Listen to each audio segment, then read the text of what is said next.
সিরিয়ায় বাশার আল আসাদের পতনে দুর্বল হয়নি ইরান, এমনটাই বলছেন Islamic revolution guards crops IRGC প্রধান মেজর জেনারেল হোসেন সালামি। সম্প্রতি সিরিয়ার সর্বশেষ পরিস্থিতি নিয়ে এক রুদ্ধদ্বার বৈঠক করে ইরান। পার্লামেন্টের এক অধিবেশনে সালামি বলেন, আমরা দুর্বল হইনি এবং ইরানের শক্তি হ্রাস পায়নি। জায়নবাদী শাসনের উৎখাত এজেন্ডার বাইরে নয়। সে সময় সালামি নিশ্চিত করে বলেন, সিরিয়ায় বর্তমানে কোনো ইরানি বাহিনী নেই।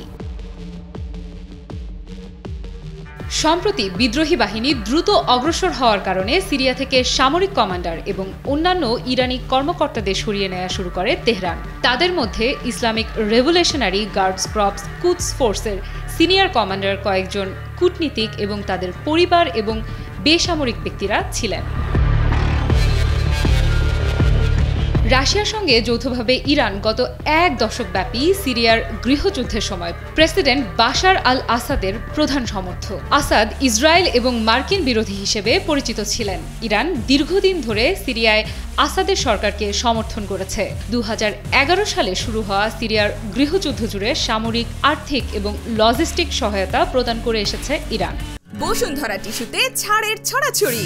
বসুন্ধরা টিস্যু নিয়ে এলো নিশ্চিত ছাড়।